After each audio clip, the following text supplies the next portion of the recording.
రానున్న గ్రేటర్ హైదరాబాద్ ఎన్నికల్లో బీజేపీని ఓడించేందుకు అశాస్త్రీయ పద్ధతిలో కాంగ్రెస్ ప్రభుత్వం విభజన చేసినప్పటికీ మేయర్ పీఠం బీజేపీకి దక్కుతుందని బీజేపీ ఓబీసీ మోర్చా అధికార ప్రతినిధి మీడియా ఇన్ఛార్జ్ బీబీఆర్ వేణు పేర్కొన్నారు.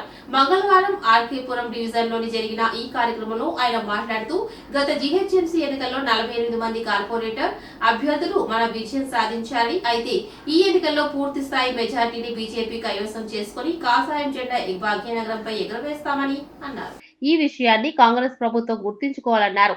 అశాస్త్రీయంగా విభజన చేసి ఎన్నికల్లో లబ్ధి పొందాలని చూస్తున్న కాంగ్రెస్ ప్రభుత్వానికి జీహెచ్ఎంసీ ఎన్నికల్లో అవమాన భారతం తప్పదని అన్నారు.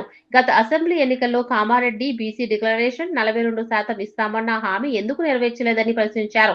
మైనారిటీలకు 12% రిజర్వేషన్ ఇస్తే దాన్ని బీజేపీ పూర్తిగా వ్యతిరేకిస్తుందన్నారు.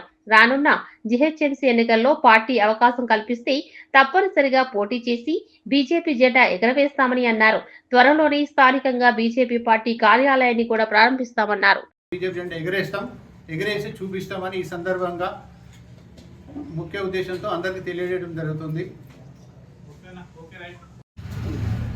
ఈ యొక్క ప్రెస్ మీట్ ముఖ్య ఉద్దేశం రానున్న జీహెచ్ఎంసీ ఎన్నికల్లో మా ఉమ్మడి ఆర్కేపురం 2 డివిజన్లో విడిపోయింది. ఎక్కడ అవకాశం వచ్చినా నేను పోటీ చేయడానికి సిద్ధంగా ఉన్నాను. రానున్న 4-5 రోజులలో డివిజన్లో పార్టీ కార్యాలయం కూడా ఓపెన్ చేయబోతున్నాను.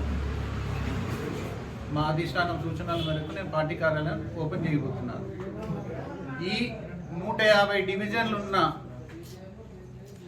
కార్పొరేటర్ ఏదైతే డివిజన్స్ ఉన్నాయో 150 ఉన్న దాన్ని కాస్త 300 చేసినటువంటి కాంగ్రెస్ ప్రభుత్వం ఎంఐఎంతో కుమ్మక్కై రాజకీయాలు చేస్తుంది.